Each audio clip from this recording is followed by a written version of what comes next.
Maman? Maman? Ça va?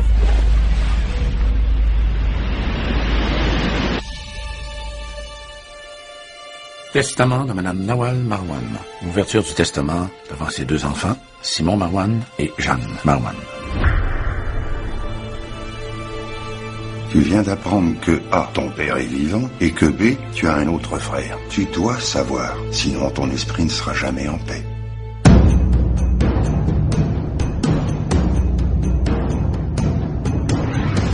Si vous voulez retrouver votre frère, il va falloir remonter dans le passé de votre mère.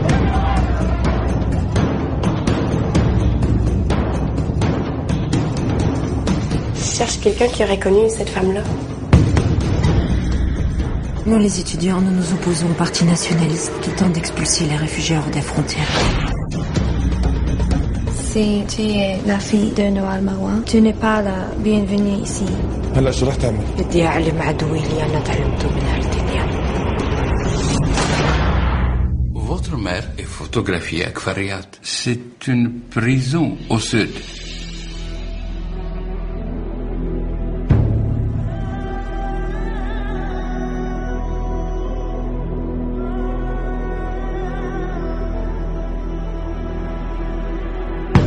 Ils ont fait tout pour le faire plier. On cherche l'enfant que Nawal Marwan a eu en prison. Parfois, il vaut mieux peut-être ne pas tout savoir. أنت تدور على أبوك بس ما تعرف أمك روحي من هون.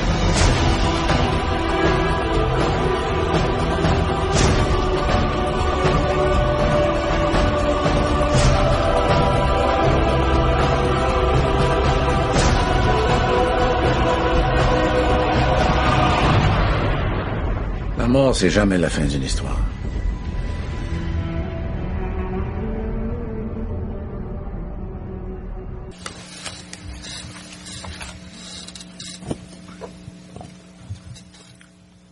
Falar depois desse filme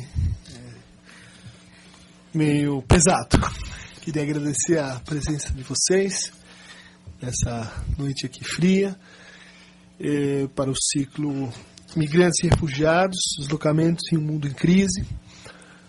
Meu nome é Christian Dunker, sou professor do Instituto de Psicologia da USP e vou estar coordenando esse debate, né? Mundo árabe e mundo muçulmano, enlaces sociais e subjetivos, né? Compondo a nossa mesa, tenho à minha esquerda a professora Soraya Subi Ismaili, da Escola Paulista de Medicina, doutora em farmacologia, pós-doutorado pela National Institute Health, livre docente, professora associada e presidente do Instituto de Cultura Árabe, né? A Soraya também é curadora da Mostra do Cinema Árabe, né, que está na sua 7ª edição, e vai ser um prazer conversar com a Soraya hoje aqui. E à direita, a professora Miriam Debier Rosa, né, psicanalista, professora do Departamento de Psicologia Clínica do Instituto de Psicologia da USP, coordenadora do Laboratório de Psicanálise Política, professora do mestrado em Psicologia Social da PUC de São Paulo, autora da Histórias que Não Se Contam, o Não Dito na Clínica de Adolescentes e Crianças, também um trabalho Psicanálise, Cultura e Imigração. A professora Miriam é a organizadora geral desse ciclo de conferências. Então, antes de passar a palavra a Soraya, queria pedir a vocês que façam suas perguntas por escrito. Elas vão ser recolhidas pela Sandra, pela Taeko, né, durante as exposições, durante a nossa conversa. E ao final da introdução, a gente vai abrir então para o debate. Eu vou ler as perguntas e vamos distribuir as questões, né? Só para, vamos dizer assim, fazer uma primeira nota, né, introdutória, queria parabenizar a escolha desse filme para esse tema, né, e já lançar uma pré-provocação para a mesa, porque Não sei se é a minha cabeça, assim, de excesso de psicanálise na cabeça, ou o sujeito que está com um martelo na mão, está sempre vendo pregos por toda parte, mas parece que é um filme que faz uma reescritura, uma releitura do mito de Édipo, né? Não sei se a mesa vai concordar ou discordar, né? Mas a gente tem inúmeras menções a isso, né? A marcação no tornozelo, né? Édipo, quer dizer, pés inchados. A gente tem esse trabalho assim, de procura das origens, né? que define a trajetória desses dois irmãos. A gente tem o tema do incesto, a gente tem o tema da violência, né? Ou seja, é uma recontagem, talvez, da trilogia, né? Édipo Rei, Édipo em Colona e Antígona. Né? Vocês lembram? Antígona e dois irmãos. Bom, dizer isso é dizer pouco, né? A provocação que eu deixo para a mesa é que, se vale isso, se nós estamos diante de uma reinvenção, né? Uma recontagem do Édipo, um Édipo para o nosso tempo, um Édipo para o conflito e para a tensão de fronteiras que tomam conta do nosso mundo, né?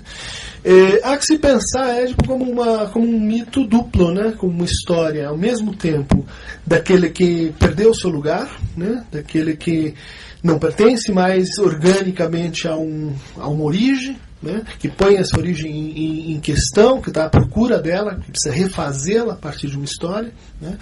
Portanto, mito, vamos dizer assim, que fala do enlace subjetivo, né? Entre o muçulmano e o árabe. Mas também a gente pode ler o Édipo como uma tragédia do poder, né? Daquele que quer e que exerce o poder para além do que é possível, do que é desejável, né? Édipo é um tirano, Édipo é aquele que domina e que se torna o senhor de Tebas, né? E a gente vê então esses dois temas: o tema daquele que não tem lugar, o errante, o refugiado, o migrante, né? Aquele que está à procura de um lugar no mundo, se enlaçar com o tema que atravessa todo o filme, né? Da corrupção do poder, né? Do excesso de poder, do despotismo. E que, na tradição política, vamos ver o que a Soraya pensa disso, mas na tradição política do Ocidente, esteve muito vinculado com o imaginário que a gente faz do Islã, desde as cartas persas até, enfim, o orientalismo, tal qual o Eduardo Said desconstruiu para a gente, sempre foi a nossa ficção, né, desse outro que ultrapassa os limites do poder, né? Então, estamos aí nessa mesa com um filme muito bem escolhido, né, que acho que coloca muito claramente esse confronto e esse enlace, né, entre o subjetivo e o social. Soraya, bem-vinda, a palavra é sua.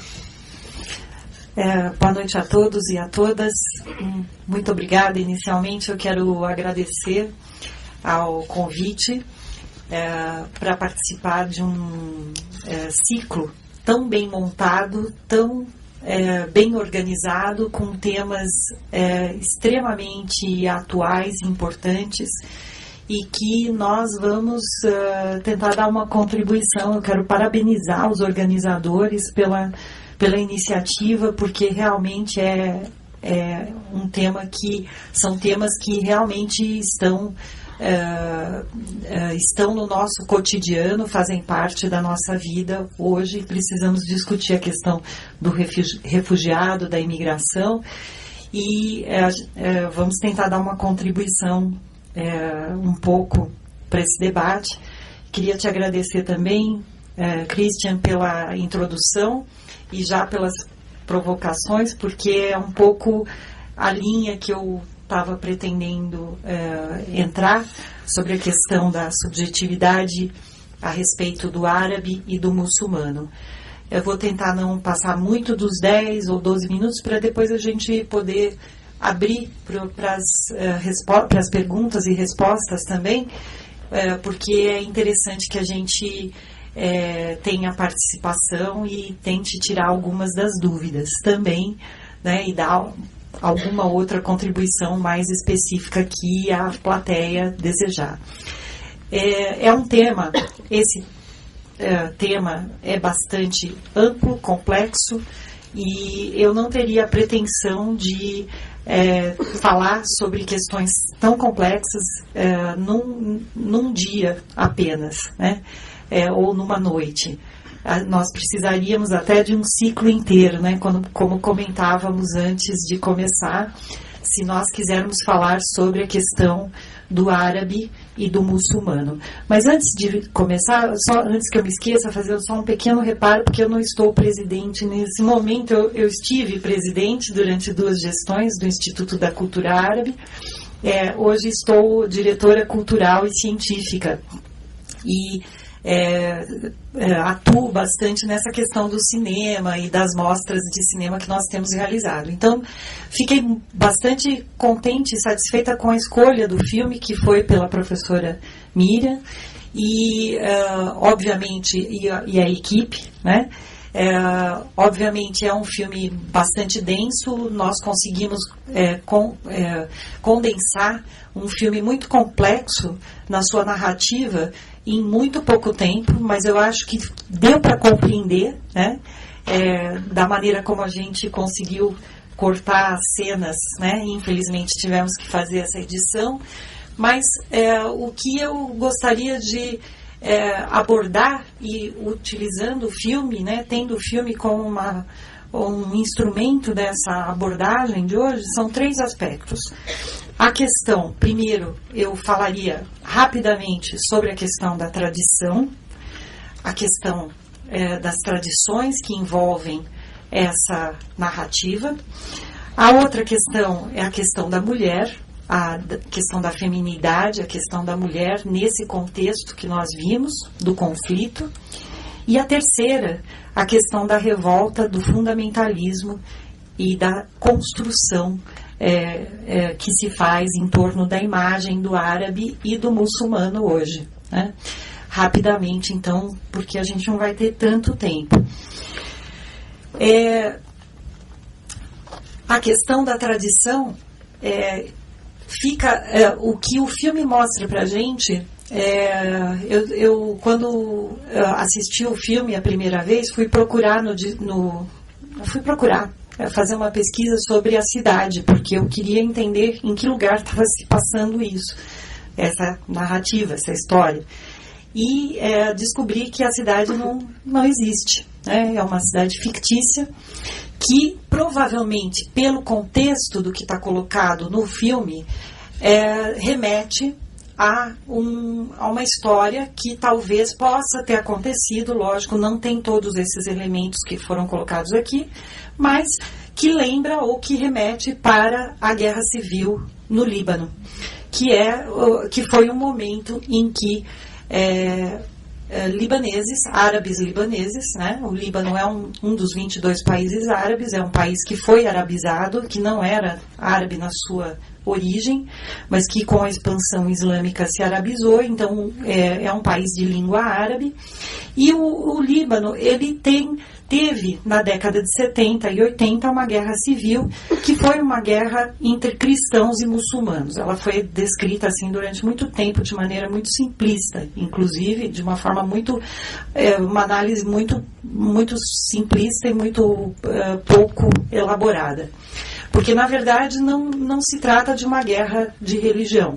Se tratava de uma guerra política, porque os grupos políticos no Líbano se organizam de maneira confessional.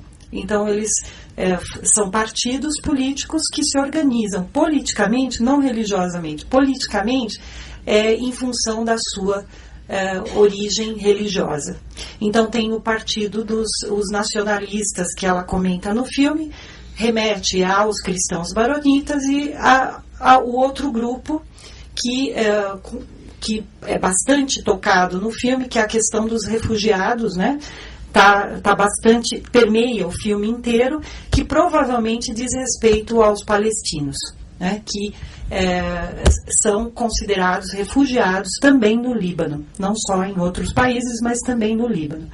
Então, essa questão da questão religiosa, né, nos coloca também, e o filme também, a própria narrativa, a história do filme, coloca a questão das tradições, né, a ligação com as tradições religiosas, e, ao mesmo tempo, coloca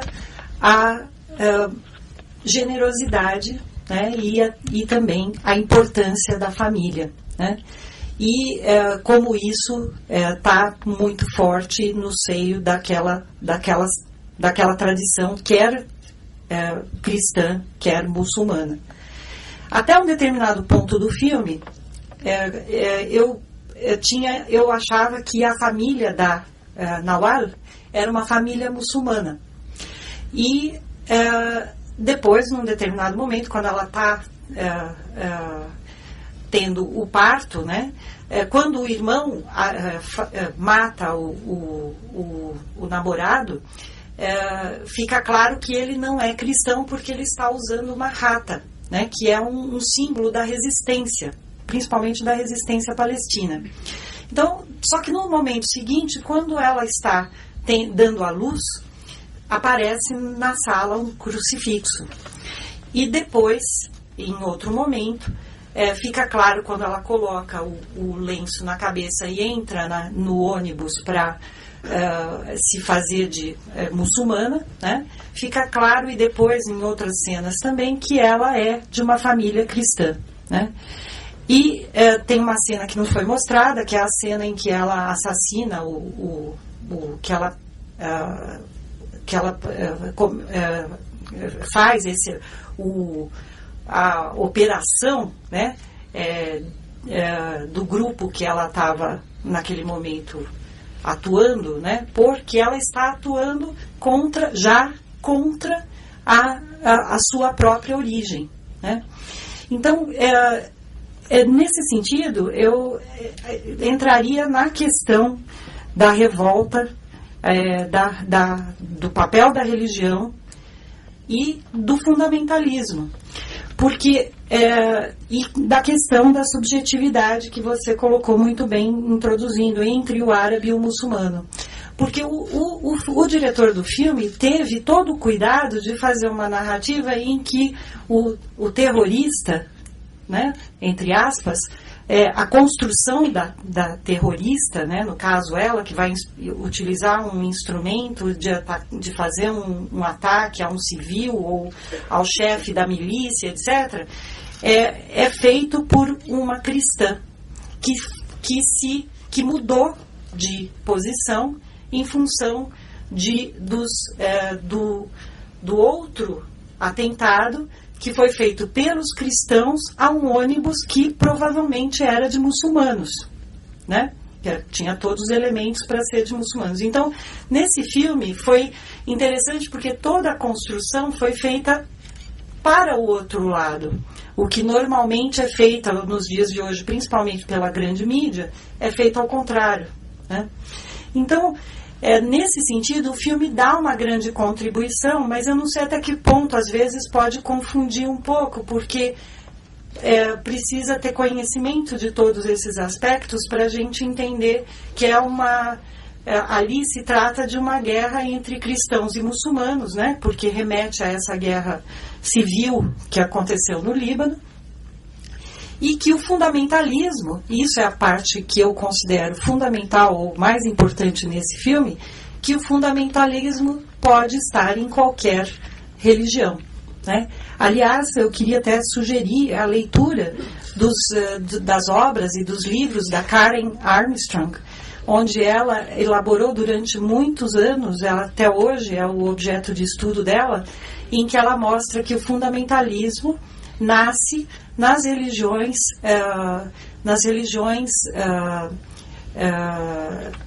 protestantes dos Estados Unidos.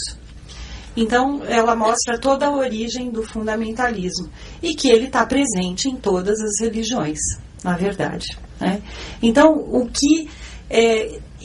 esse aspecto me parece importante porque nos leva a fazer essa desconstrução de que o fundamentalismo não é uma atribuição ou mesmo uma obrigação do muçulmano, né? Então, essa é uma questão que eu considero bastante importante. E também o fato de que o conflito e a situação em que se está colocado pode levar à questão da violência, né?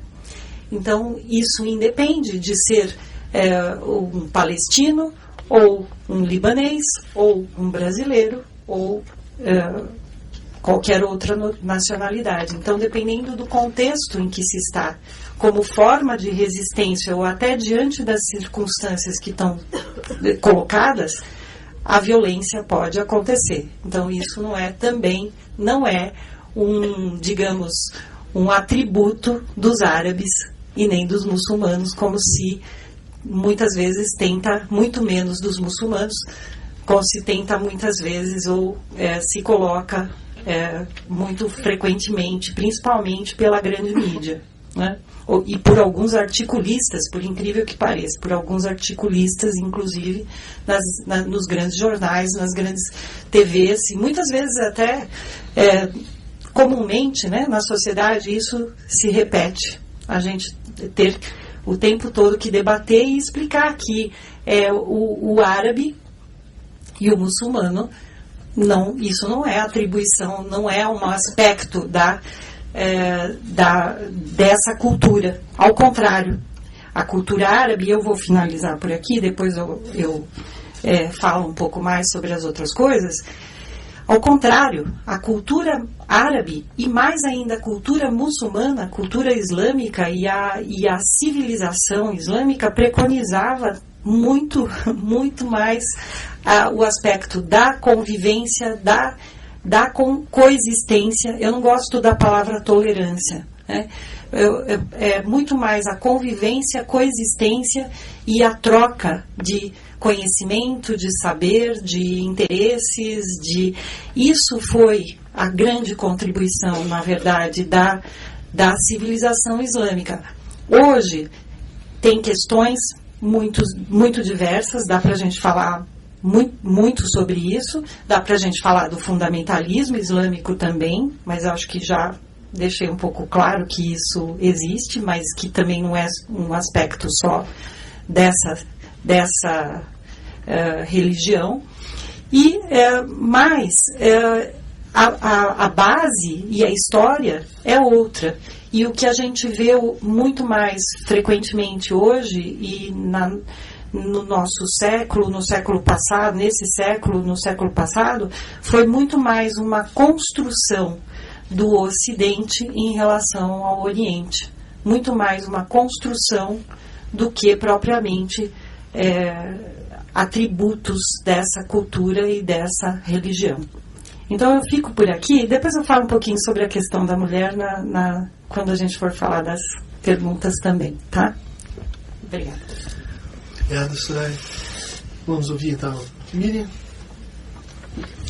Bom, eu também quero agradecer poder estar aqui, a presença de todos, a ajuda de todos aqui para construir esse evento e a presença aqui do Christian, da Soraya, para discutir o tema. Esse filme realmente me mobilizou muito por ele trazer questões de uma forma muito visceral daquilo que da questão tanto do mundo árabe muçulmano como da questão geral do imigrante e principalmente da questão da guerra, né? Então, a abordagem que eu vou marcar aqui, né, até em função do evento, é a questão do imigrante que sai de uma situação de trauma de guerra, né, e chega silenciado, né, por essas situações a um país estrangeiro e que tem diversos dilemas, como o que transmitir, né, da sua história, da sua tradição para os filhos, né, o que dizer, né, e como elaborar todo esse trabalho e toda essa história na nova vida, né. Nós vemos aí no filme que os filhos de Nawal estão totalmente adaptados, né, ao Canadá, nem falam a língua materna, não tem no nome, os nomes não são árabes, né? e estão, vamos dizer, aparentemente muito bem sem todo esse drama, né? Por outro lado, assim, a forma da mãe, né, aparecer a eles é de uma mulher ausente, louca, né, silenciada, né, eles não sabem o que silenciou, né, mas eles têm uma sensação de uma pessoa absolutamente isolada e à parte dos acontecimentos, né. É no decorrer da trama, né, que eles vão reencontrando a mãe e as promessas feitas à mãe, e inclusive reencontrando a força, né, né, que a gente também, por conta do jargão psicanalítico, vai dizer a força do desejo, né, da direção de cumprir uma promessa, né, realizar ir atrás do filho perdido e, nesse processo, restituir todo um lugar na história, né, e a reconstituir, inclusive, a história do país, né. Então, achei muito interessante esse processo, que também diz, né, de dois pontos bastante importantes, que é como as situações de violência e de guerra igualam a todos, né? Retiram corte, não tem uma questão cultural aí, como a Soraya falou, né? A guerra, ela retira a diferença, né? E por outro lado, a questão da verdade, muitas vezes dita como podendo destruir o sujeito, né? Então, queria trabalhar um pouquinho esses pontos. Vou também dar algumas pistas do que eu pensei, para depois a gente conversar, né? Uma das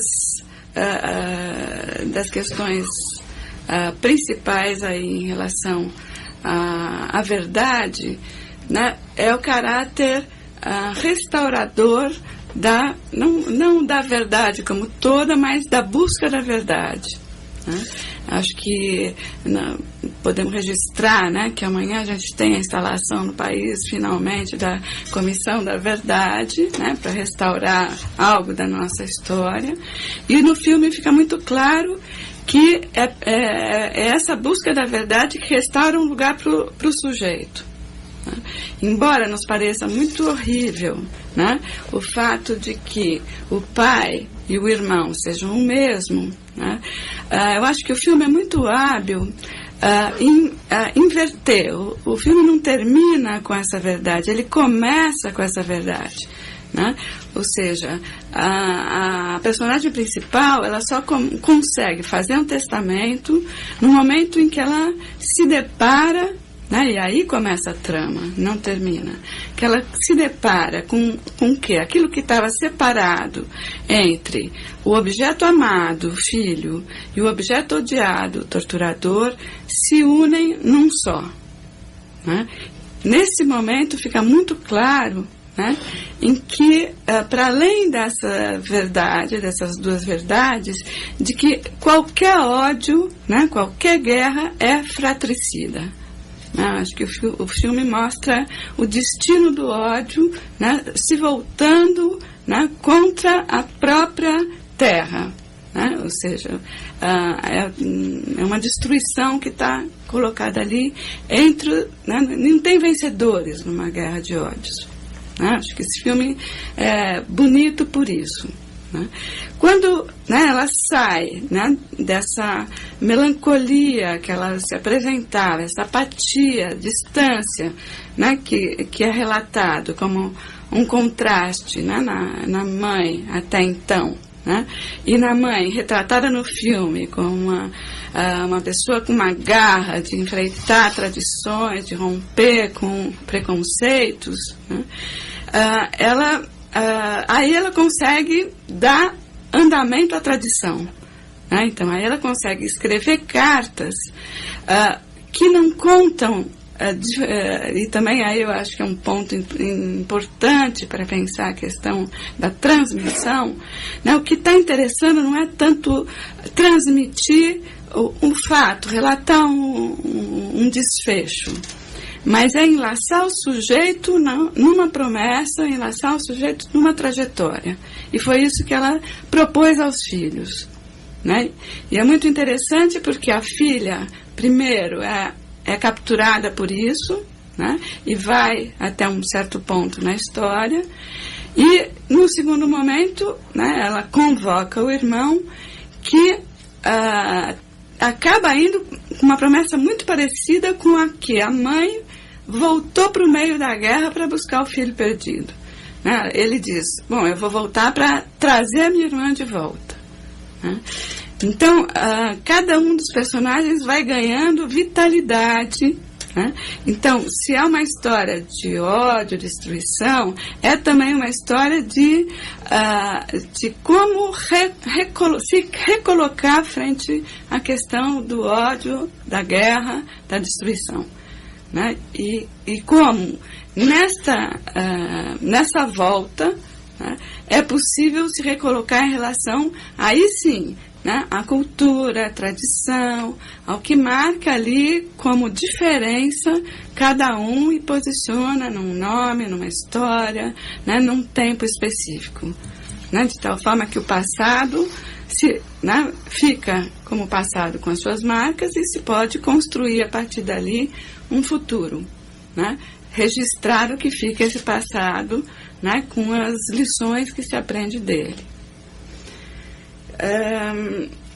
Bom, acho que o filme tem muitas coisas, eu não sei como é que estamos aí no tempo, mas eu acho que queria reforçar que muitas vezes, né, nos imigrantes que chegam aqui no Brasil, vindos dessa situação de guerras, né, de traumas, vindos da política, né, como muitas vezes o que aparentemente chega como um isolamento, como uma loucura, eu acho importante para o nosso tema, né, que o Tabelião fez questão de dizer para ela não é louca, né, porque os efeitos das situações de violência nos fazem muitas vezes pensar nessas pessoas como loucas, né, porque elas são estranhas, porque elas parecem, né, bizarras às vezes, como mostra o filme, mas como, vamos dizer, temos um caminho aí em termos de resgatar, né, todo um projeto e mesmo o nome e a história desses sujeitos para restaurar aí essa forma de poder fundar um lugar como testemunho de um acontecimento, né? E nesse sentido se separar desse acontecimento, né?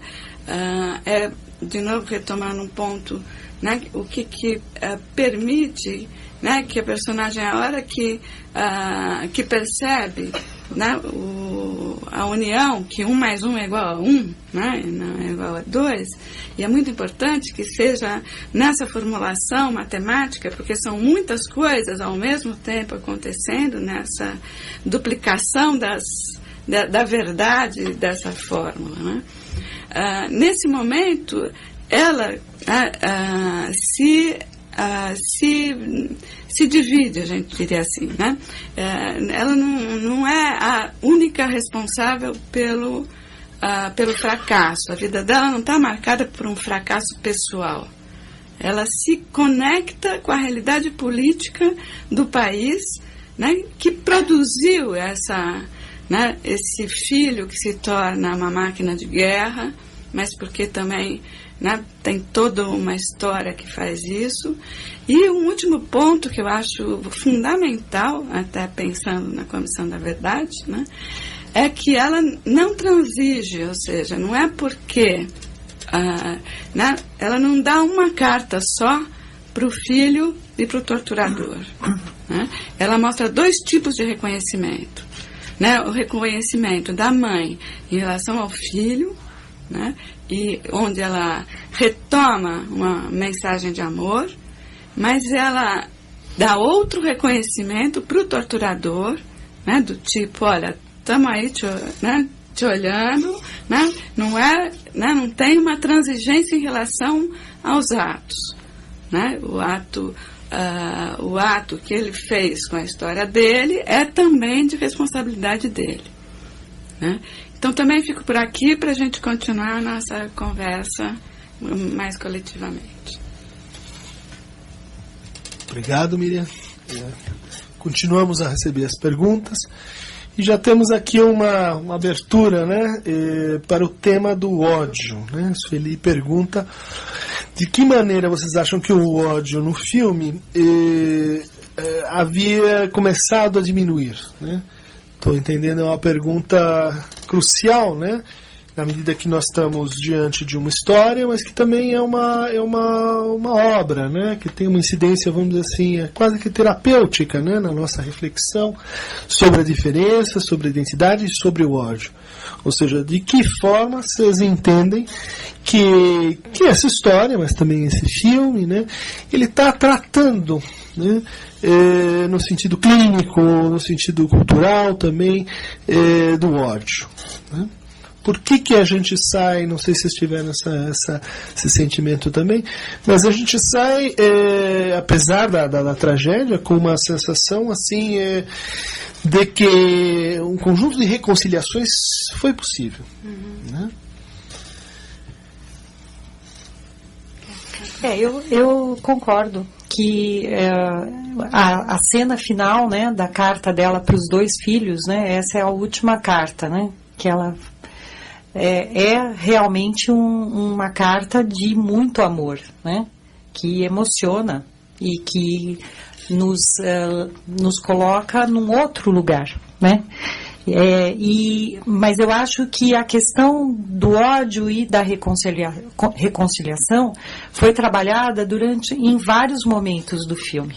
Não foi só, lógico, o ápice é todo esse conjunto de cenas do final, que é surpreendente, que é quando a gente descobre, né? Quando você assiste o filme inteiro, você descobre a verdade, né? Porque ela foi, o filme inteiro sendo construído, não foi sendo dita, né? Totalmente. Então, a gente chega ao final, primeiro no momento quando a gente descobre que são 2 crianças e não uma só, né? A cena da enfermeira chamando, em árabe, né? Ela chama, venham, se aproximem, venham, me falem comigo, me deem um abraço, né? E eles com aquela cara, né? Ao mesmo tempo de surpresa. A gente também fica com aquela cara quando a gente assiste aquela cena, mas e depois o conjunto de cenas durante o filme todo mesmo, eu acho que tem várias cenas desde o começo, né? Por exemplo, eu destacaria aquela cena que me chama muito a atenção também, que é a cena da avó. A avó, num primeiro momento, recriminou, criticou, julgou, eles todos foram muito duros com ela, mas depois, num segundo momento, que não aparece nessa edição que nós fizemos, a avó senta com ela e diz, minha filha, agora você vai colocar isso é passado, agora você vai ter a sua vida, você vai para tal lugar e você vai para a faculdade, e é lá na faculdade que ela vai descobrir outra vida, vai descobrir a militância, vai descobrir o jornal onde ela começa a escrever, tudo isso, que ela é outra, né? É uma parte da história importante dela, que é onde ela descobre uma porção de coisas. Então a avó, na sua força da mulher, né, na feminidade, é aí que eu queria voltar um pouco nesse ponto, a mãe, né, a mulher que é forte e que coloca já a neta numa outra perspectiva. Isso é uma reconciliação também, né? E em outra cena que eu queria chamar sobre esse aspecto da mulher, que é um pouco ao contrário, quando a filha chega no povoado, que não aparece aqui, e que ela começa a conversar com aquele grupo de mulheres. É uma cena engraçadíssima, no meu modo de ver, porque é exatamente daquele jeito, né? Quando você chega no povoado, as mulheres todas reunidas, elas estão como se fosse um conselho de sábias, né? Então elas são, ao mesmo tempo, mães, entra, toma um café. Aí tem uma cena engraçadíssima que elas começam a falar, você é casada? Isso tudo em árabe não tem a legenda, né? Você é casada? Você tem filhos? Onde você mora? Da onde você é? Então é uma sucessão de perguntas que mostra como elas querem acolher também, né? É uma coisa acolhedora, uma coisa da tradição também. Aí quando elas descobrem filha de quem ela é, elas são muito duras com ela também e conseguem manifestar já um outro aspecto, né, da tradição e da dureza, né, mas eu acho que o filme tem vários momentos de a questão do ódio é colocada, mas também a questão da reconciliação. Para citar alguns. Eu pontuaria também que a questão do ódio aparece ali junto com outras duas ditas paixões do ser, pro Lacan, né? Que é junto com a questão do amor e da ignorância. Né? Então, acho que o filme é perpassado por essas três formas de intensidade de colocação dos sujeitos na cena, e o ódio em particular ele restringe uma forma do sujeito olhar o mundo onde tudo é significado a partir e da forma, né, conduzido pelo ódio.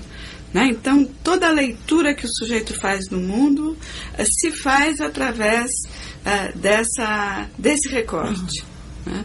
Eu acho que o filme traz vários tipos de ódio. Né? Eu acho que a cena dos irmãos matando o namorado, né? Que contrasta com o amor ali que rompeu barreiras, né? A barreira das religiões e dos ódios familiares, vem os irmãos e impondo ali um ódio que não chega a matar a Nahal porque a avó impede, né? Então, ou seja, a única coisa que está lida é que algo foi rompido daquilo que deveria ter acontecido, né? Então, esse tipo de cegueira, né? De surdez, de cegueira que o ódio promove. A gente tem o ódio, né, disseminado contra todos, né, no ônibus que é queimado, né? Então tem ali o sinal, o crucifixo, que é a única coisa que contém, né? É interessante como vira um sinal que é, né, o signo onde pode em quem está dentro e quem está fora, né? Um mundo que fica dividido, né, entre bons e maus, entre estar do meu lado, do outro lado, e o que está no outro lado tem que ser eliminado, né? Então está acima do fato de ser criança, de não ser guerreiro, né?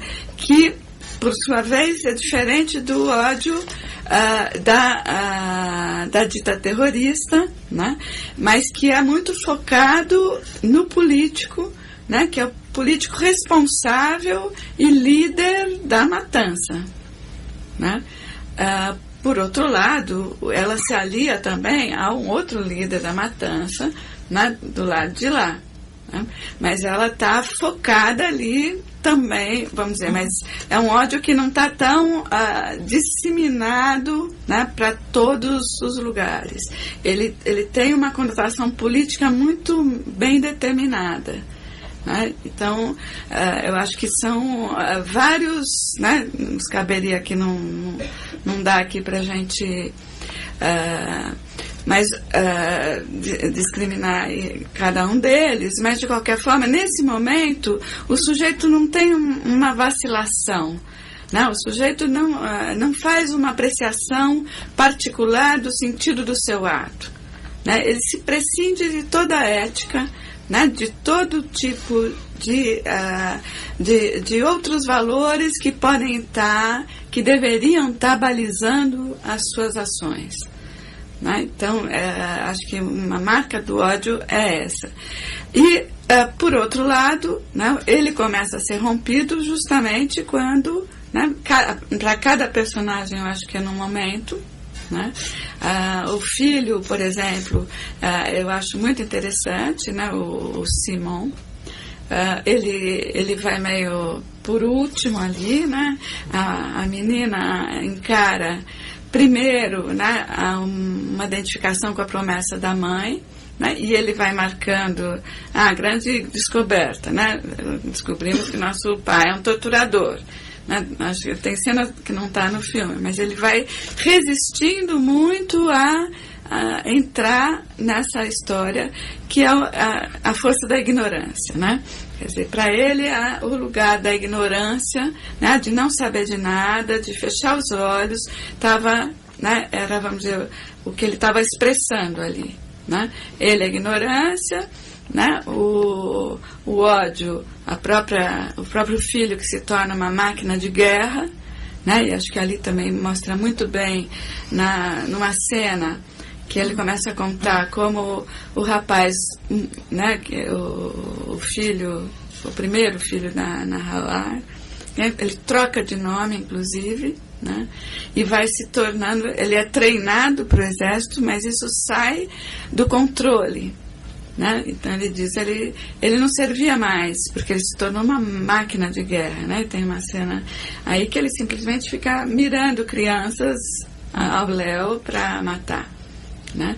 Então essa questão também do ato, né, e do ódio, que quando o ato entra em cena, ele, né, convoca algo de pulsional do sujeito que se não está enlaçado, né, na cultura, se não está enlaçado em alguns outros parâmetros de referência, né, ele se torna sem limites.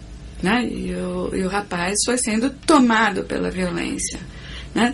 Tanto máquina de guerra que ele já não servia mais para a guerra. Então acho que em vários momentos aí a gente vê formas do ódio comparecer, né? E de como ele vai podendo ser mediado, né, pelo simbólico, né, pela história. Né? No momento que vai sendo historicizado, é isso que vai podendo, né, fazer barreira a essa livre expressão do ódio sem limites. Tem uma questão sobre a diferença entre a tolerância e a convivência, né, que já tinha aparecido na fala da Soraya, né, de como fazer essa convivência entre o Ocidente e o mundo árabe sem cair na violência, no lugar comum do estereótipo, né? Você estava falando, Miriam, tem uma cena que me parece assim decisiva para a reaparição do ódio na Mulher que Canta, que é uma cena que, vamos dizer assim, onde depois de uma promessa, né,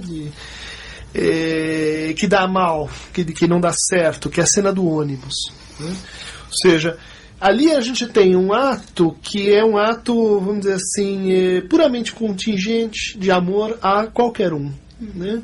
Ela está num ônibus, ela vê que uma criança vai morrer e ela escolhe salvar, vamos dizer assim, o outro, que a gente pensa, puxa, é um ato de retomada talvez do próprio filho, né? Mas colocando o próprio filho no lugar assim de qualquer um. Né? Gostaria de cuidar dessa criança como o outro poderia cuidar da minha. O outro, sei lá onde está o meu filho. Mas nesse momento o que acontece é que não funciona. Né? Quer dizer, a criança sai correndo e morre nos braços da mãe, a mãe pegando fogo. Né?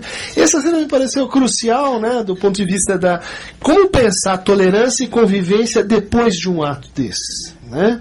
Depois de uma inscrição disso na história de uma pessoa, né? E ela vai para o fundamentalismo cristão, vamos dizer assim, na sequência.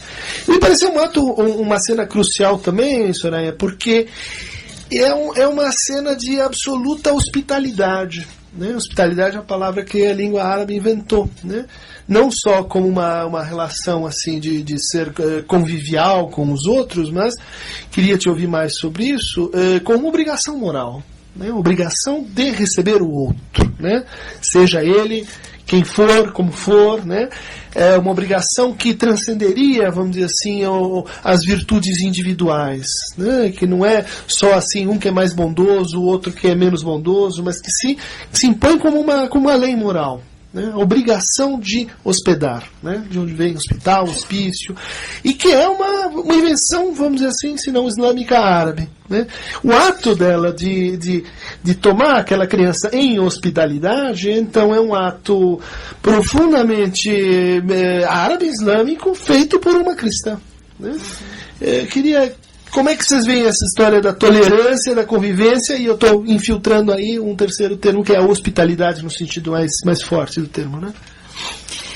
Eu acho que, como eu mencionei, eu não gosto da palavra tolerância, porque nos dá uma percepção de que eu estou tolerando, estou aguentando, né? Uma determinada coisa, uma determinada pessoa. E hoje até se usa muito essa palavra, né? Ela tem um pouco até ela está um pouquinho desgastada, eu diria, mas porque o uso talvez tenha sido um pouco exagerado e talvez em algumas situações inadequado. A palavra convivência, no meu modo de entender, eu acho que me parece muito mais necessária, eu diria, né? Não só a palavra, mas a convivência, a necessidade de convivência, né? É certamente algo que nós temos que trabalhar muito. E como essa convivência pode ser, ou essa coexistência, melhor dizendo, pode ocorrer? Aí eu até remeteria para a questão palestina, né?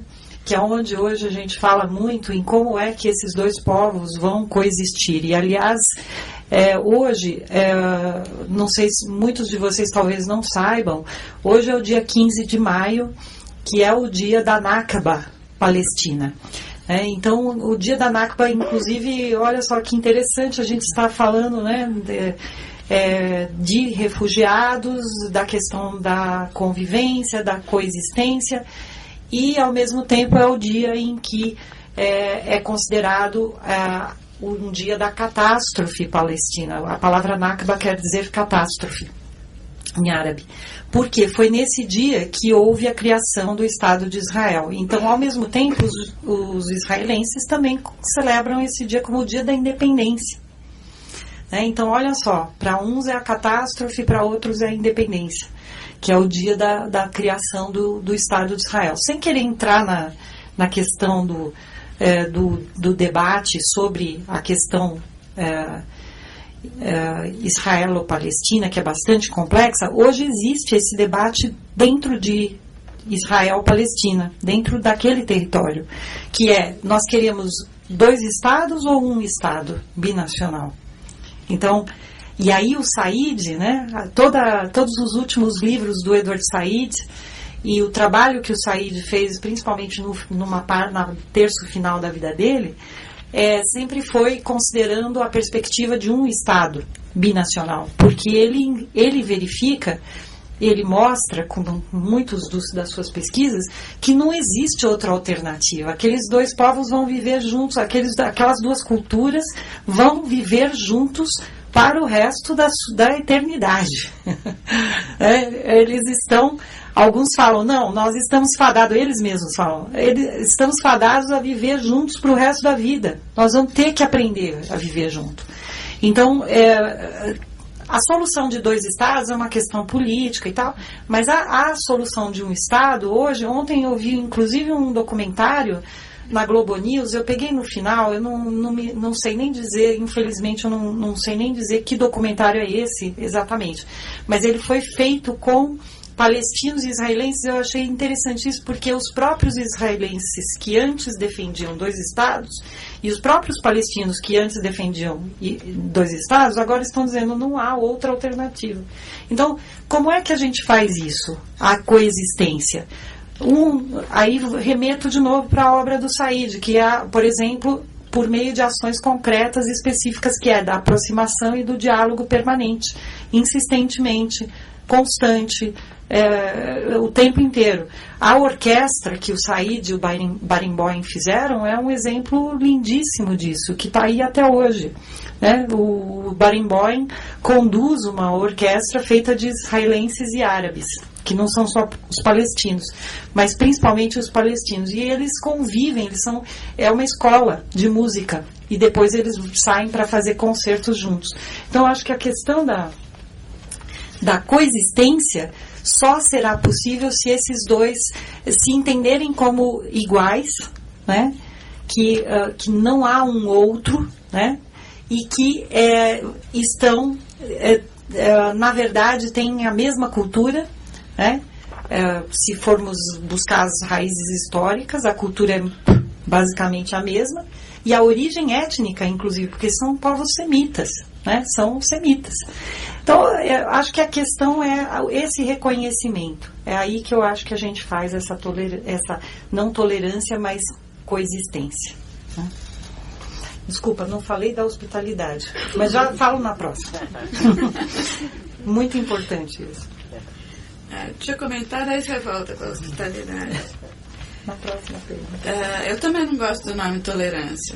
A tolerância, na nossa língua, né, tem essa ideia de estar tolerando a diferença do outro, a presença do outro, que, né, significaria que a gente estaria mais confortável sem a presença do outro.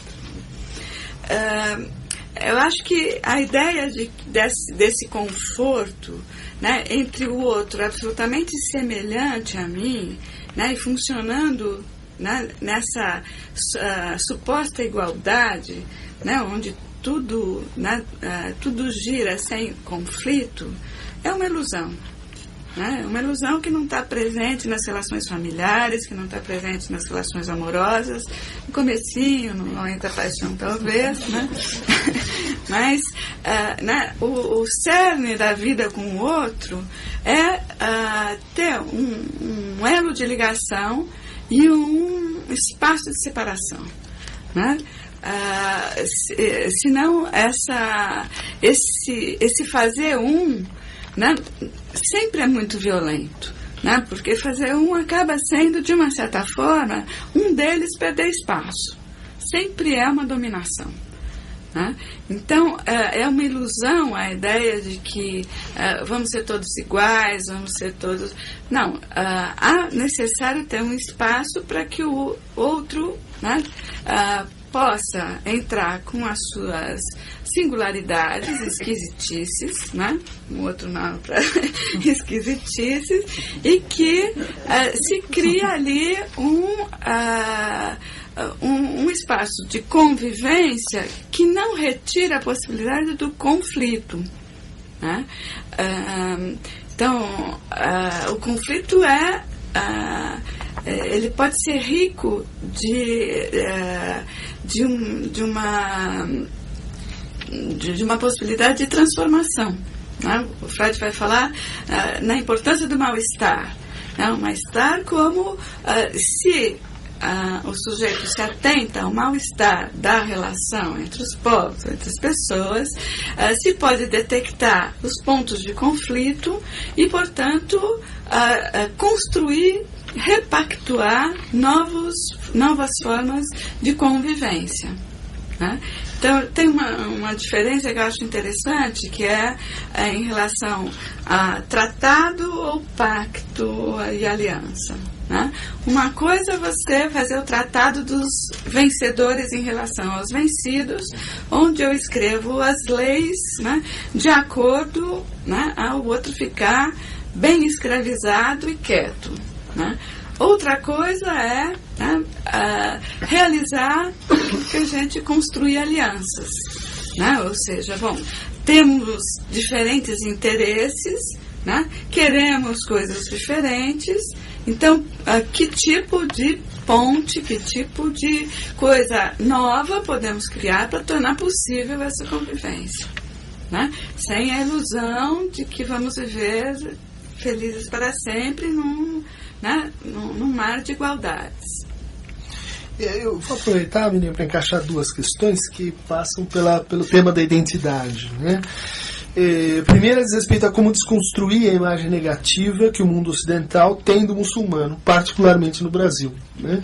E quando a gente fala em imagem, vem junto essa ideia de equalização, né, de unificação, de que todos eles são iguais, e em nome disso o preconceito prospera e se multiplica, né?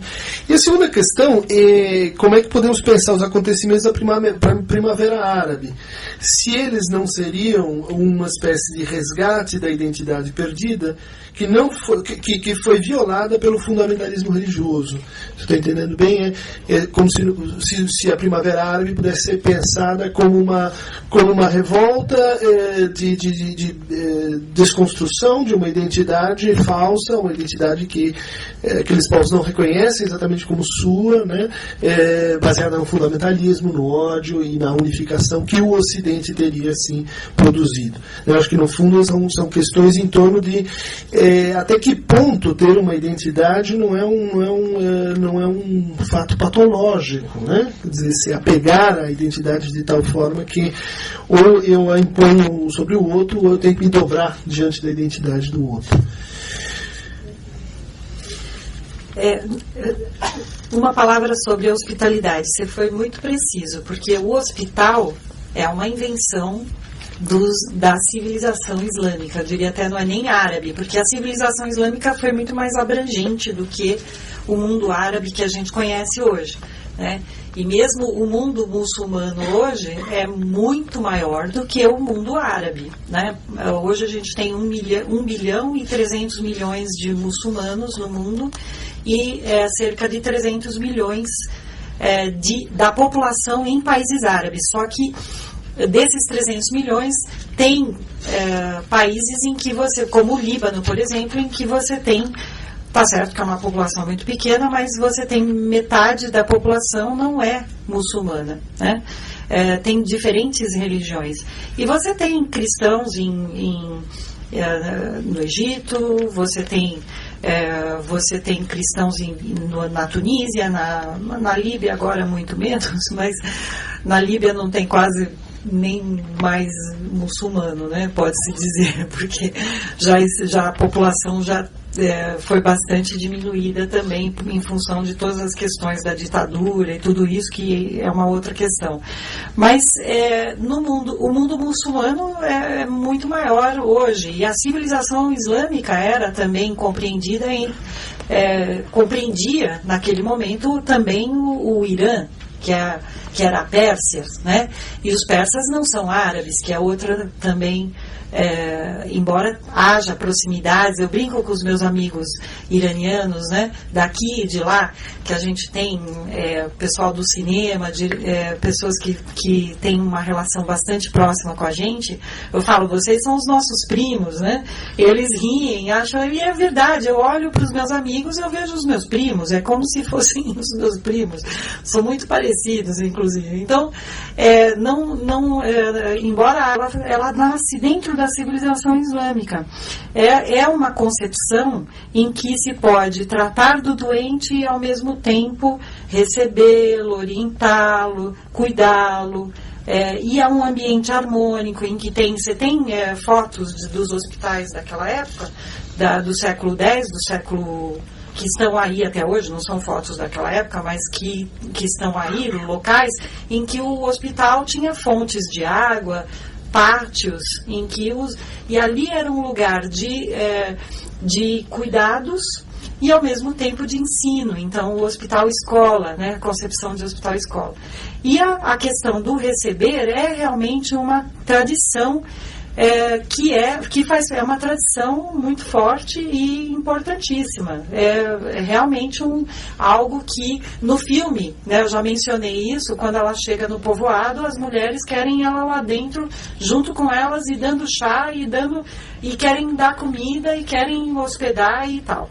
Então isso é realmente uma obrigação, né, moral, mas ao mesmo tempo é um pouco contraditório às vezes, porque não trabalha a questão do reconhecimento das diferenças. Então eu acho que E aí é que entra a questão da convivência, que a gente já mencionou, que a Miriam falou também, o trabalho sobre os conflitos, que permite que a gente conviva e que a gente tenha essa aproximação, né?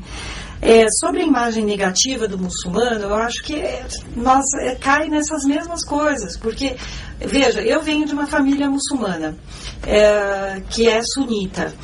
Quando acontece o 11 de setembro, em 2001, nós brasileiros somos totalmente, é uma sociedade incrível, maravilhosa, a gente coexiste, vive junto, não existem, inclusive as tradições da minha família, que é bastante tradicional, eu sou primeira geração no Brasil, elas existem, mas ao mesmo tempo eu também estou muito integrada, completamente integrada Claro, eu sou brasileira, eu não me considero outra coisa, né? Não sou árabe, eu sou de origem árabe. E aí a gente vem o 11 de setembro, já vinha uma construção em relação ao árabe, a gente só se dá conta disso depois, porque já vinha o Ocidente construindo a imagem do árabe como o exótico, como aquele perdulário, ou como a prostituta, né? Como déspota, né? Como déspota, o ditador, né? A prostituta que dança, essa invenção hollywoodiana da mulher quase nua, dançando a dança do ventre, isso é uma invenção ocidental. A mulher dança a dança oriental, isso existe, ela é muito sensual, ela tem todos os elementos da fertilidade, todas aquelas rituais, só que essa invenção da mulher seminua dançando de determinadas maneiras é uma invenção ocidental, perdão. Então, todo esse contexto, a gente não se dava muito conta disso, né? Mas quando ocorre o 11 de setembro, a gente é colocado quase que de maneira muito violenta diante de nossa, que isso? De repente nós viramos os terroristas. A minha mãe usa o véu, né? Ela usa porque ela quis usar, era uma opção dela. Até os 60 anos ela não usava. E aí ela decidiu usar porque ela quer se reaproximar, se religar com Deus, com a religião dela. E aí quando ela passa na rua, ela foi chamada de terrorista, né? No Brasil. Então, de repente, a gente se viu numa situação em que a gente não tinha preparo para estar e que nós temos que desconstruir a imagem ao tempo inteiro. E é isso que a gente está fazendo. Por isso que a gente fundou o Instituto da Cultura Árabe, para mostrar que a cultura é milenar, que ela preconiza outras coisas, que não é isso que está aí, por meio de filmes, por meio da arte, dos livros, de tudo que a gente puder mostrar. Sobre a Primavera Árabe, eu acho que a Primavera Árabe, a chamada Primavera Árabe, é bastante complexa, né? Mas o que ela nos mostra é que aquele povo que estava lá, que está lá, que era oprimido por ditaduras, assim como nós, que quando tínhamos uma ditadura, também decidimos nos rebelar, também decidimos resistir, eles também têm capacidade de organização, de resistência, e mais, eles têm uma história milenária, inclusive, de luta, né? Por exemplo, o povo egípcio tem uma história se você pegar vários momentos da história egípcia, você vê as organizações trabalhistas, inclusive, se organizando muito fortemente, muito antes da era Mubarak, muito antes do Abdel Nasser. Então, isso é uma espécie de resgate, mas eu diria até mais, não é bem um resgate contra o fundamentalismo, é um resgate da sua própria capacidade de resistir e de luta, né? E de se organizar socialmente.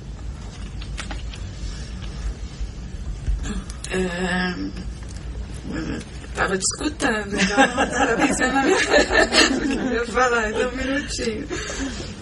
Resgatando um pouquinho, né, que eu achei muito interessante essa ideia, essas questões que você está colocando.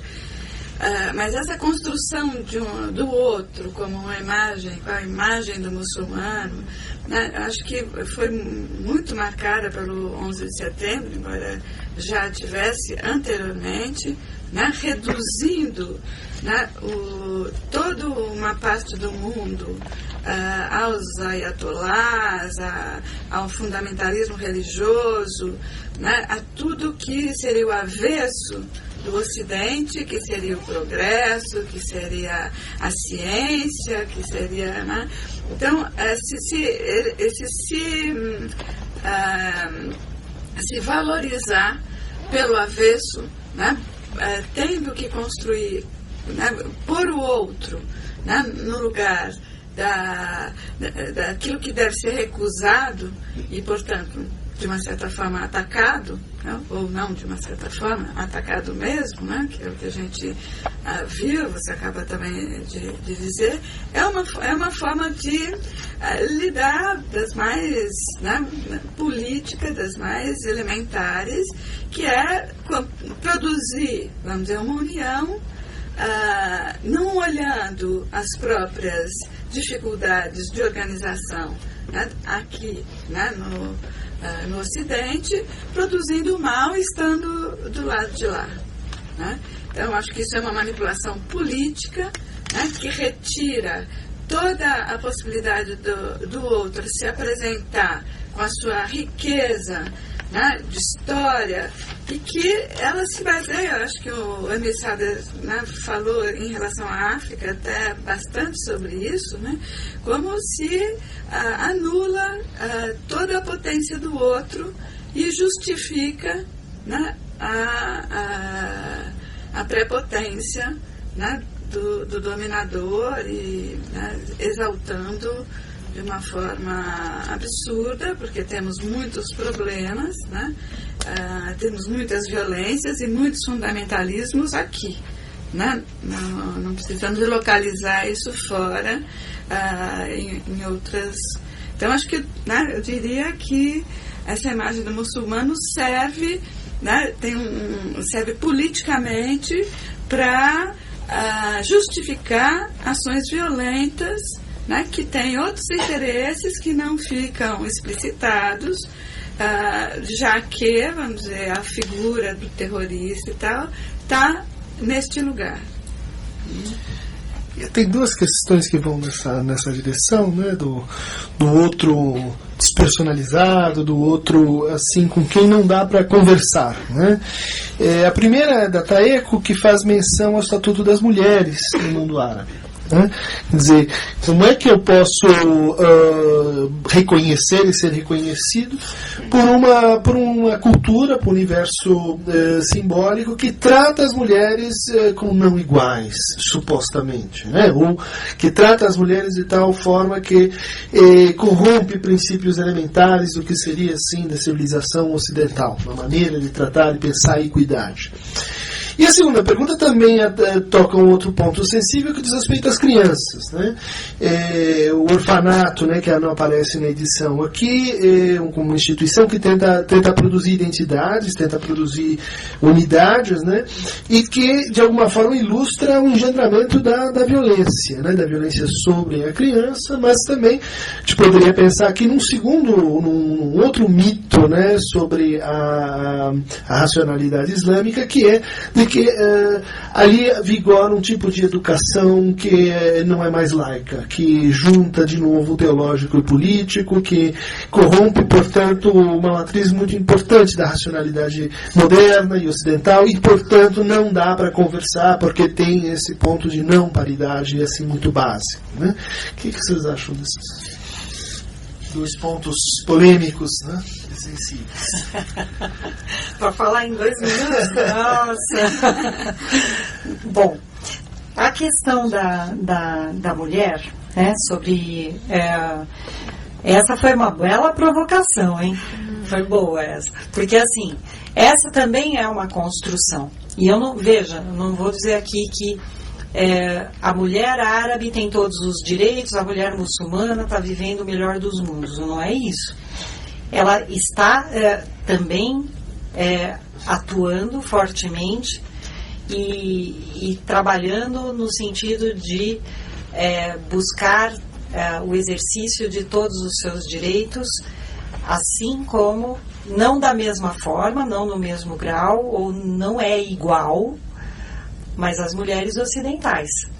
Então, só que a gente costuma olhar a mulher que está no Oriente, né, ou a mulher do mundo árabe, com os nossos olhos. Então isso é o primeiro ponto que eu acho que, até para que a gente possa compreender como é aquela mulher, quem é, né, em que contexto ela está.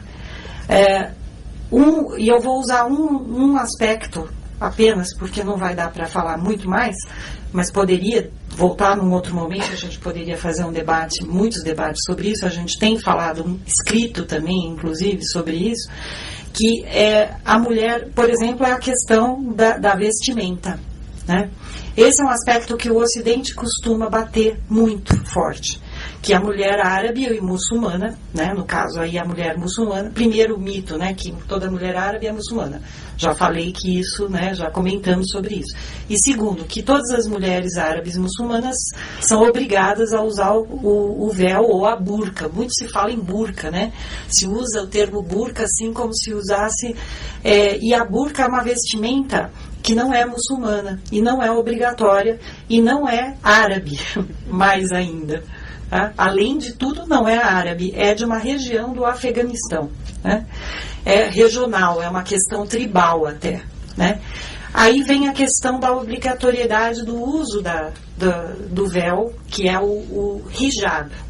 O hijab, que é o lenço, que não é o niqab, que é aquele que cobre o rosto. Também, o niqab também não é uma obrigação, não é um preceito muçulmano, porque no Islã as mulheres religiosas, e por opção, aquelas que optam, usam o hijab. Né? Esse sim é digamos, um preceito muçulmano, que seria se vestir recatadamente, cobrindo os cabelos. Mas é a religião muçulmana a única que usa isso? Não. Na religião católica a gente tinha muito isso, agora menos, e até na religião judaica, que é muito forte também. Ninguém fala das mulheres judias que usam peruca ou lenço também. Elas usam um lenço e se cobrem até os pulsos, né? Então, a vestimenta é uma coisa que o Ocidente gosta muito de atacar, né? Foca muito nesse ponto. Só que para a mulher árabe muçulmana, e eu diria para a maior parte delas, a vestimenta é uma questão de identidade, não identidade nacional. Que aí você comentou até, a identidade nacional nos remete a uma coisa que nós não queremos, né? Mas a identidade como forma de resistência. E então, para a mulher egípcia, por exemplo, no Egito não há obrigatoriedade do uso do véu, como há mas aí é outra história que a gente pode aqui comentar muito mais sobre isso, que é como é na Arábia Saudita, que é uma teocracia e que a gente não defende, e que é uma ditadura também. E é uma ditadura não só para as mulheres, é para os homens também, né? Porque aí a gente pode até dar um monte de exemplos sobre o que é aquela ditadura. Agora, no Egito, que é um país de maioria muçulmana, as mulheres optam ou não pelo uso do lenço, no Líbano também, em vários outros países, e elas usam o lenço, é uma forma de afirmação. Eu quero usar. E elas têm um monte de formas de fazer o lenço, lenços de tudo quanto é cor, lenços de tudo quanto é tipo. E aí, quando você vê as fotos da Primavera Árabe, você vê mulheres sem o lenço, muitas mulheres sem o lenço, muitas mulheres de lenço e com os lenços mais variados. Então, aí, onde é que eu quero chegar com isso? Né? Fui na questão do lenço porque eu gosto desse tema. Mas é que mostra que muito da construção que a gente faz é com o nosso olhar. Né? Olhar para aquelas mulheres, elas nos veem como reprimidas, porque a gente está sob uma ditadura. A ditadura da vestimenta, a ditadura da sensualidade, a ditadura de uma porção de coisas que elas não estão. Então, onde é que está o opressor e o oprimido aqui? Né? Eu deixaria essa provocação para quem fez a provocação, para todos nós, aliás, né? Então, eu acho que a gente tem que olhar aquelas mulheres a opressão? Claro que tem. Tem a violência contra a mulher? É óbvio que tem, mas nós estamos lutando contra isso. Tem mulheres lá, muitas organizações de mulheres internacionalmente reconhecidas, elas estão irmanadas, inclusive, com os movimentos feministas daqui e de todo o mundo. Então isso é bacana, né? É bonito a gente falar e até a gente poder falar disso aqui, porque a imagem que a gente tem é outra, né? Sobre esse ponto da mulher, eu só queria acrescentar duas coisas que me ocorreram, né? Primeiro, que a questão da violência contra a mulher é uma questão nossa. Nossa, nós somos os campeões. Então, né, vamos... Segundo, que eu estava pensando, é o lugar do véu na sensualidade. Né? Se diz que o uso do véu é para reprimir a sexualidade, e a questão do véu, do mostrar e esconder, é uma questão que diz muito da sensualidade. Né? Então é uma outra forma de lidar aí com as questões da sensualidade que talvez as ocidentais tenham muito a aprender com as orientais. Um outro ponto aí para falar dessa questão do laico e do religioso, né? Eu acho que às vezes a gente pensa no religioso nessa oposição, né? O religioso e laico, né? E que talvez a gente possa pensar no lugar das grandes tradições, dos grandes textos que contam a história, que escrevem a civilização e que podem, vamos dizer, tanto como a Bíblia como o Corão, ser lidos literalmente, né? Ou ser lidos como referências simbólicas, né? Onde cada um faz a sua leitura, faz a sua tradução, né? E tradição também, e que, vamos dizer, nesse sentido norteiam, né? Os sujeitos em geral na baliza da sua ética, da sua produção cultural, né? Então, podemos ver, né, uma leitura muito literal como até uma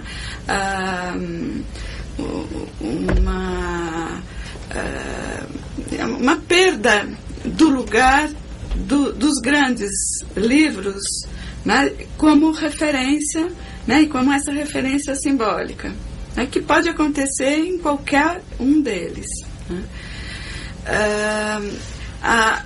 De outro lado, né, eu acho que também a Soraya tocou nessa questão da resistência, que é muito fundamental, né? Quer dizer, se essas referências elas podem ser balizas simbólicas e, portanto, não verdades absolutas que a gente tem que seguir, né?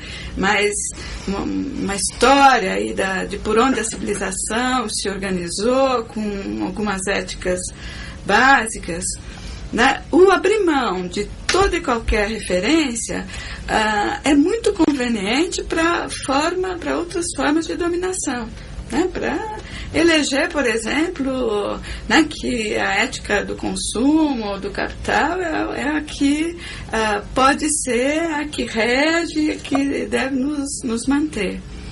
Então, acho que muitas vezes quando a gente retira o religioso, que a gente poderia talvez matizar com o cultural, né, a gente às vezes critica coisas que podem ser elementos de resistência e não uma volta caduca a um passado que já não serve mais, né? Eu acho que é delicado aí a gente pensar nessa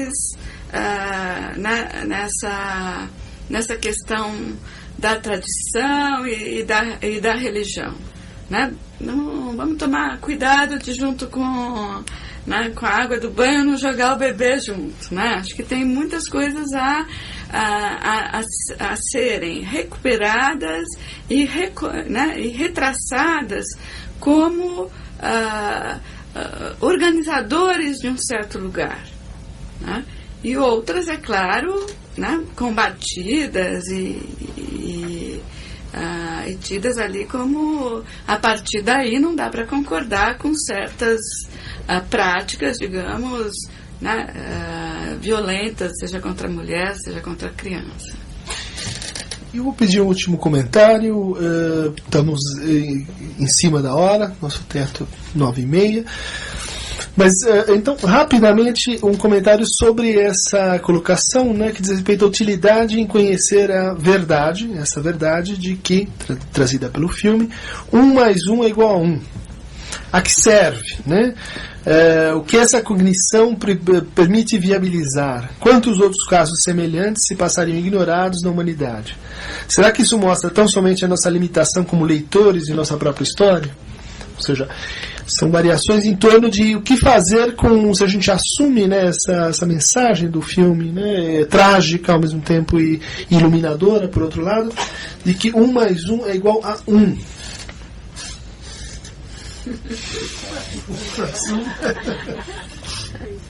Acho que tem a questão da verdade. Acho que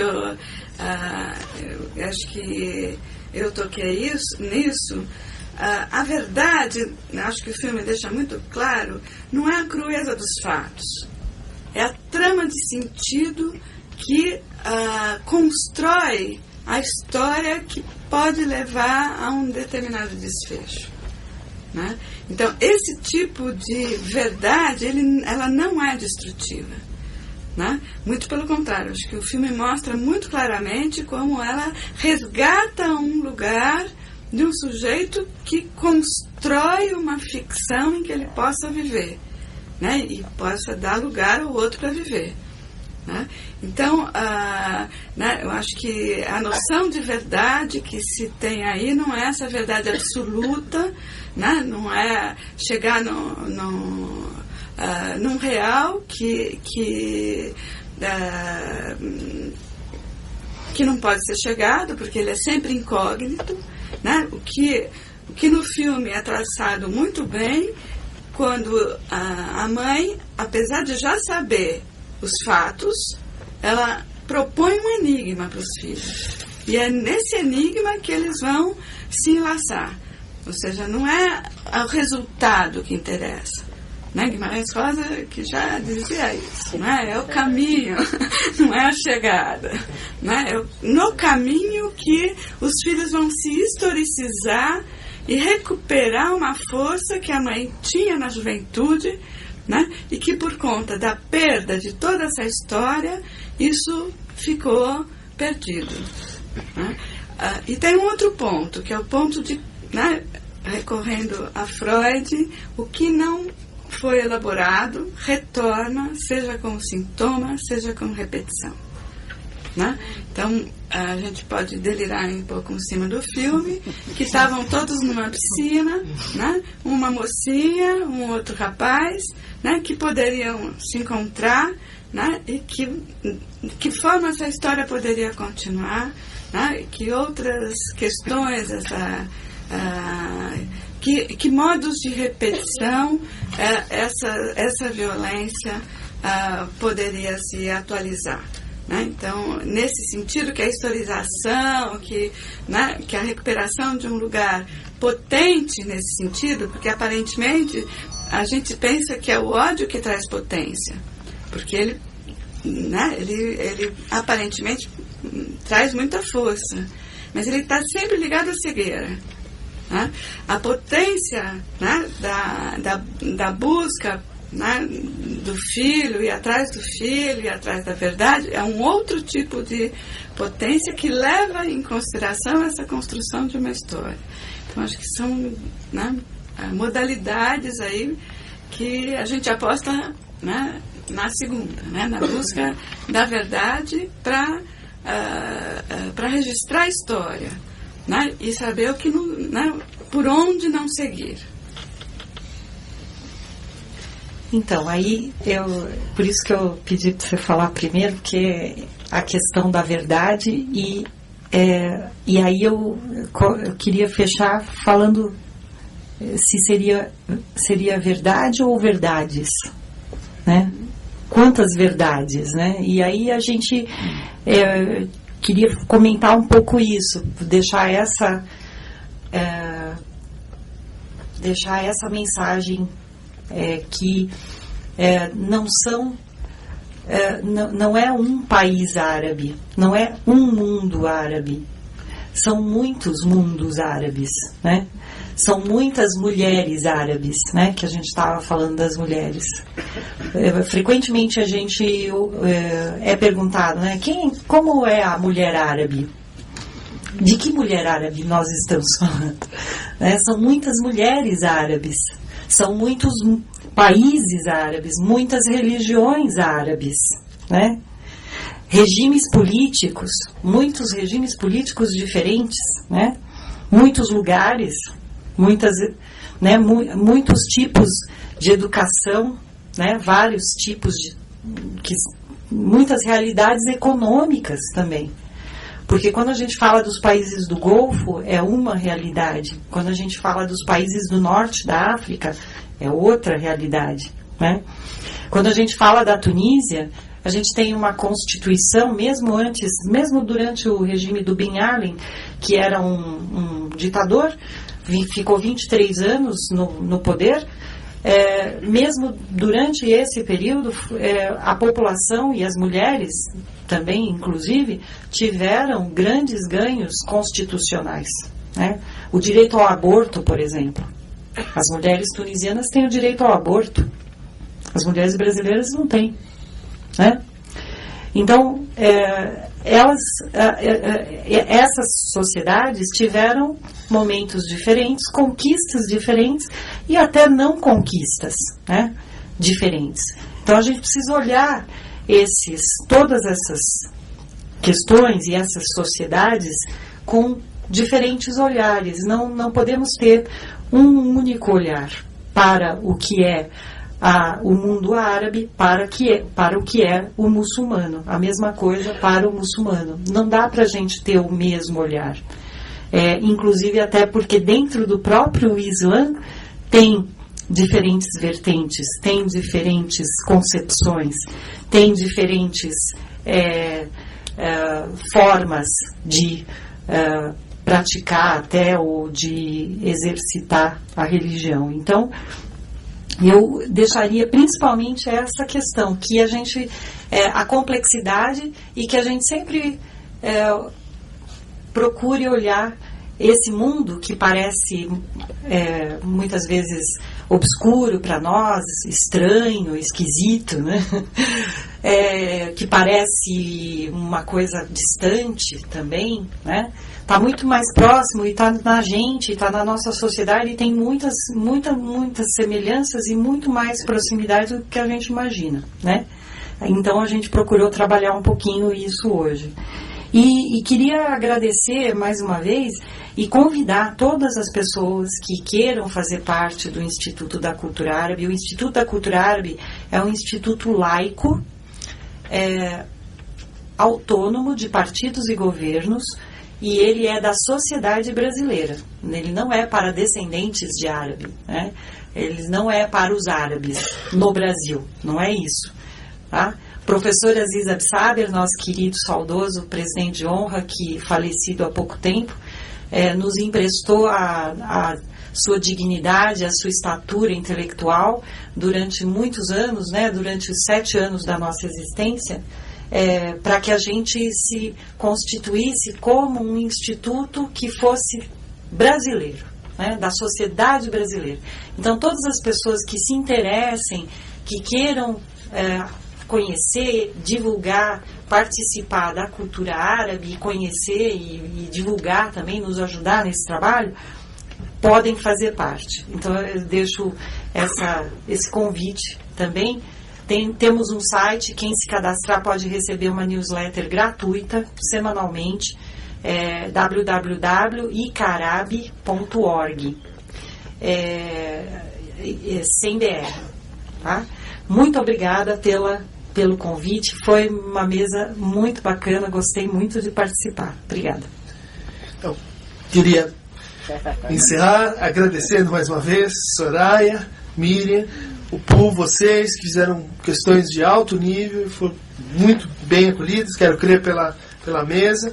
Queria agradecer a Wanda, ao pessoal do CCBB, ao pessoal da Casa do Migrante, Dani, Cris, Silvia, e convidar todos vocês para daqui a 15 dias um outro evento do ciclo chamado, baseado no curta-metragem Home Video, né?